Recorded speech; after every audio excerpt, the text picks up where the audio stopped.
So then again with this, I'll either cut it into 8ths or 6ths. So I don't know, again, I'm not weighing anything, but that's about what I'm gonna start with. And then if I'm hungry, I'll eat more. And if I'm not, I'm done. Hey y'all, welcome back. Well, welcome to our kitchen, I guess. You guys usually watch Erin cook here, but today I thought I would take you along as I restock for the week coming up.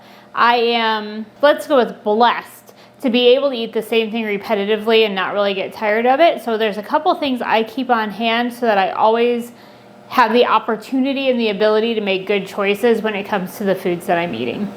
One of those things is a pretty simple mixture of ground beef and shredded cabbage. And the other one is a sheet pan egg dish that I usually eat in the morning. My friend Nellie over at Nellie Needs Meats calls it egg loaf, but she cooks hers in a loaf pan. I cook mine a little bit differently, but it's a great easy morning dish that gives me lots of protein and fats going into my day. So I'm going to show you how I make both of those. Before I do that, I'm going to mix up some Elements. Element is a tasty electrolyte drink with all of the things you want and none of the junk. It has 1,000 milligrams of sodium, 200 milligrams of potassium, and 60 milligrams of magnesium. Keeps us on top of all the electrolytes we need.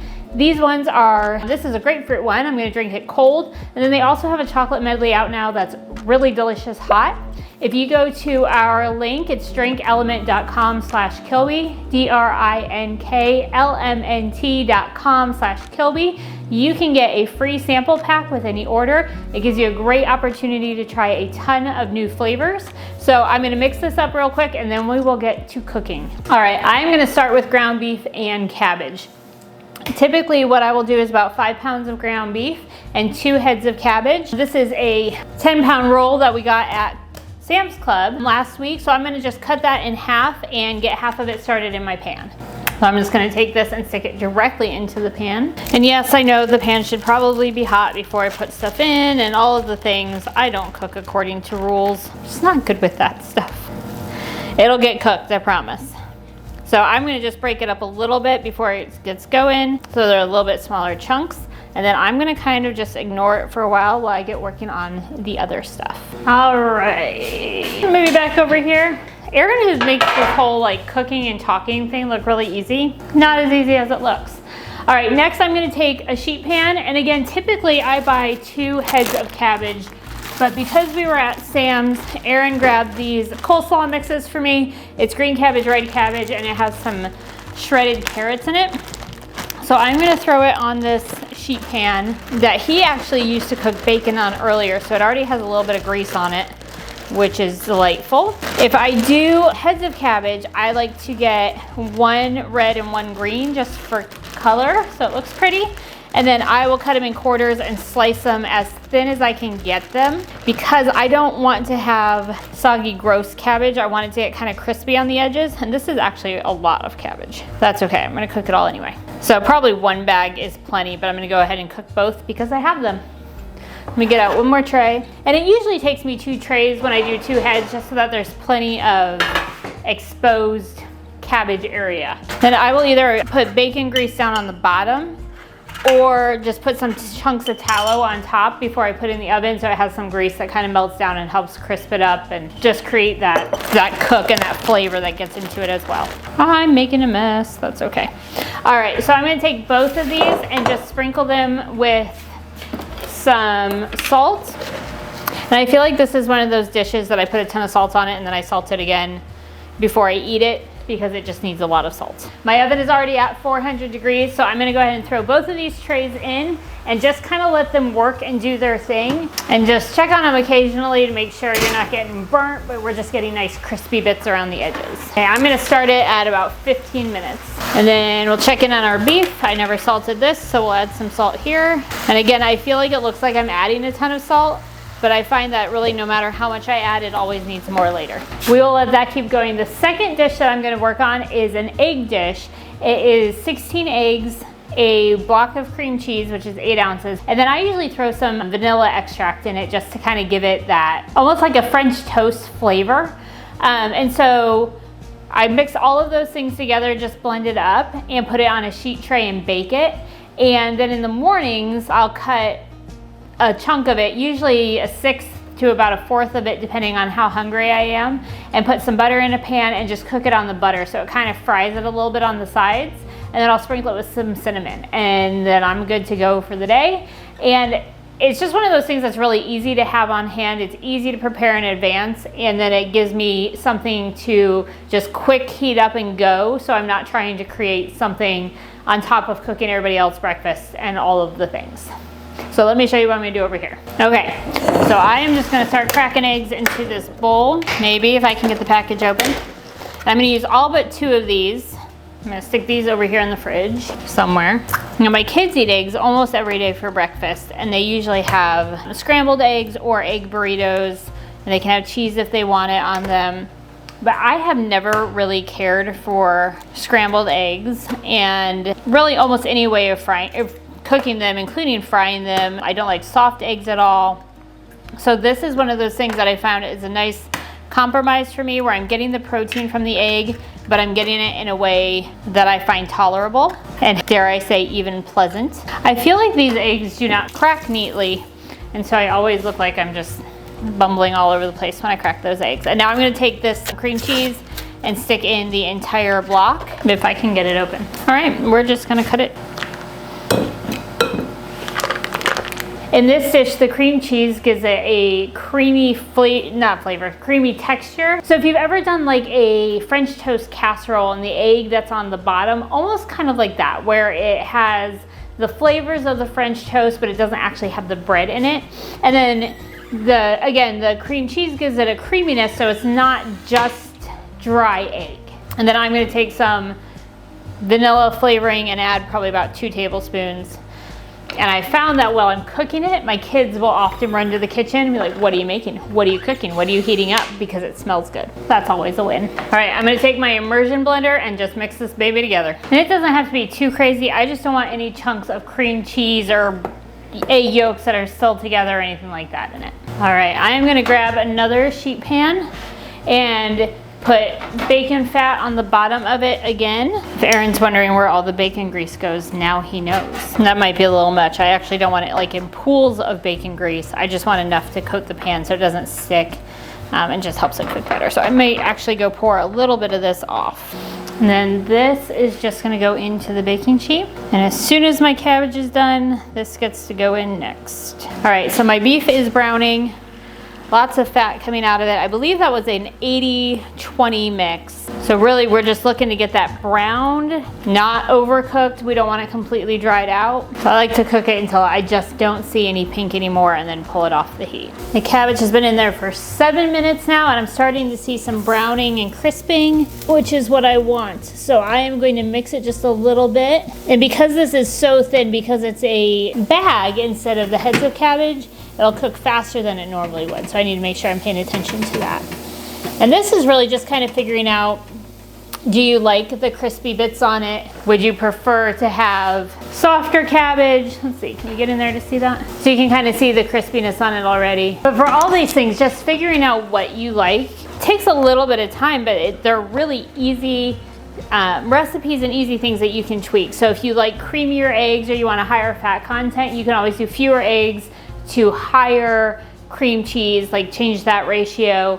If you want more protein and less cabbage, obviously you can leave some of the cabbage out. Just tweaking it and playing with it until it's the flavors that you like. With the cabbage, sometimes I'll put mustard on top. I will also eat it sometimes with hummus. We have a restaurant that makes not homemade, but like house-made hummus that is really good. Seems fairly clean, so I'll eat that with this a lot. And just sometimes I'll put tomato sauce on it and almost do it like a cabbage stew, a cabbage roll, that kind of flavor. So it's versatile, but an easy base. The other thing that I will do is if the kids are eating something that I can eat, sometimes I'll use the cabbage and beef mixture as a base. So like if they're eating curry on rice, maybe I will eat the curry but put it on top of some of this. Or if I'm eating a bowl of chili, I might add extra of this just to get a little bit higher protein content to it and less of the other filler things. So that's another way I use this a lot. So even if I'm not eating this as my main meal every night, a lot of times I'll slip some of it into whatever I'm eating just to kind of up that protein content a little bit. Most of my pink is starting to disappear, so that's exactly what I'm looking for. All right, my timer is going off, so I'm gonna check my cabbage again. My guess is, because it is so thin, it is probably ready to pull. And I'm gonna just taste some of it after I blow on it so it doesn't burn me, just to make sure it's done all the way through. And I see the crispy bits on the edges. I don't know if you can see that. Focus, kind of there. But you can just kind of see it's a little bit brown, which is how I like it. Yep, that'll work for me. So I'm gonna take both of these out and I'm gonna drop my temperature down to 350. And I'm actually not gonna wait for it to cool down. I'm just gonna go ahead and put the egg mixture in. So I'm gonna set my timer again to 10 minutes and then I'll check on it. Usually it takes about 15 minutes to get cooked all the way. At 10 minutes, it's usually still really flat. And you can see that it's cooking and setting around the edges, and at 15 minutes, it's mountains, and then you know it's done. All right, my beef is almost done, and so while I'm waiting on that, I'm gonna take my cabbage and dump it into, this giant bowl.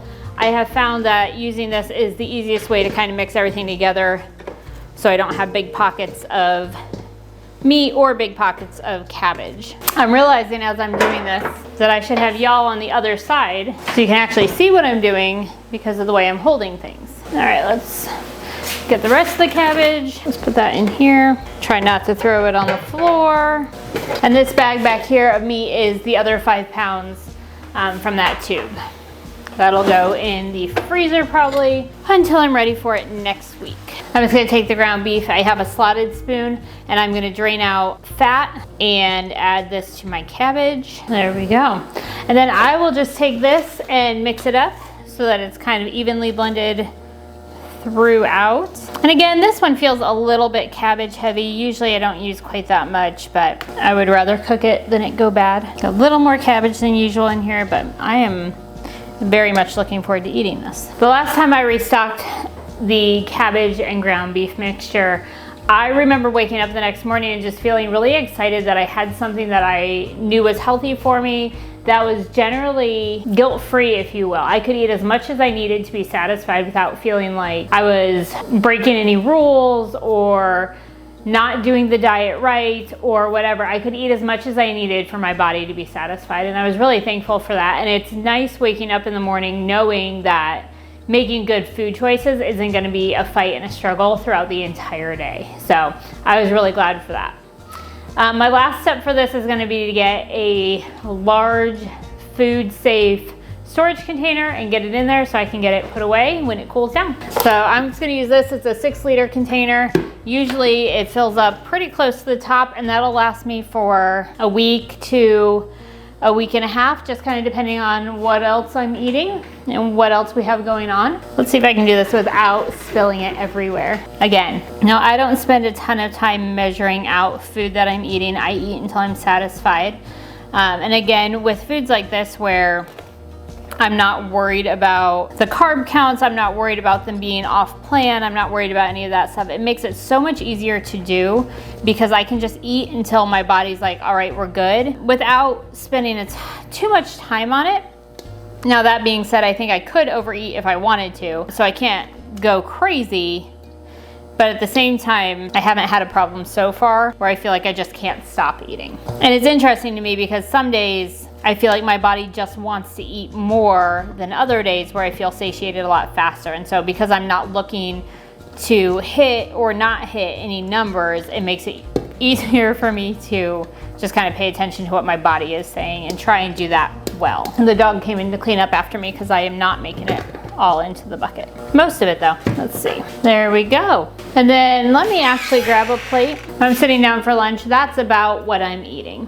So I don't know, again, I'm not weighing anything, but that's about what I'm gonna start with. And then if I'm hungry, I'll eat more. And if I'm not, I'm done. All right, I've got about 1 minute left on the timer. So that's for the first 10 minutes. So I'm gonna show you what that looks like. And then I'm gonna reset the timer for the last 5 minutes so you can see what it looks like once it's all cooked and set through. I like to check it just to make sure nothing is burning or overflowing or anything like that. So let me show you what that looks like. You can kind of see it's starting to puff up on the edges, and then the middle is starting to look a little bit set.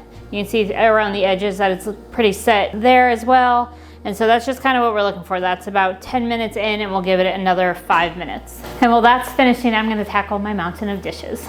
We'll be back. All right, my timer for the eggs just went off, so I'm gonna grab those and stick them on the counter so you can see what it looks like when it goes from mountainous to not. So we've got quite a bit of height on that. You can see it. It's probably standing a solid 5 inches up. So then again with this, I'll either cut it into 1/8 or 1/6, depending on kind of what egg ratio I'm looking for.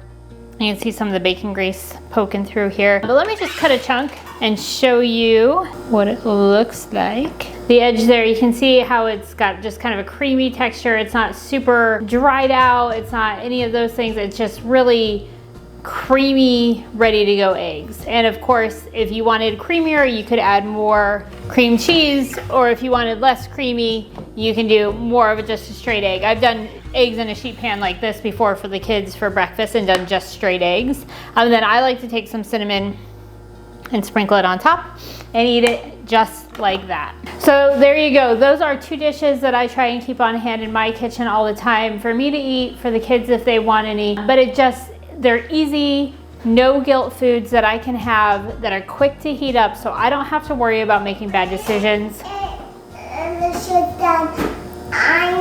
going to get a fun show. I found Yeah?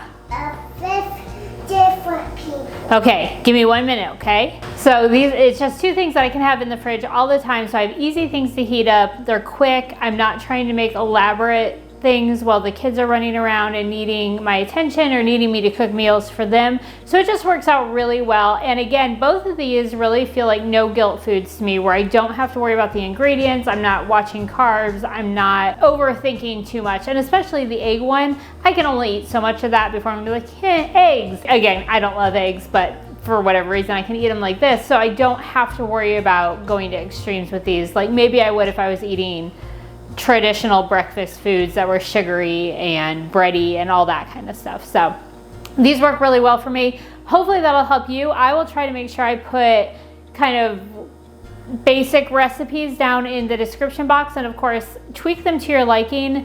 Think about things that you could add to the ground beef and cabbage to make it unique or different. If you are not blessed with having boring taste buds like I am, where I can eat the same thing over and over and over again and be just happy with it, there's a lot you can do with that as a base, so you have something on hand as a base, but then you can tweak it easily in the moment just to give it different flavors and change things up a little bit. So hopefully that helps you. I know it's helpful for me. I'll talk to you soon.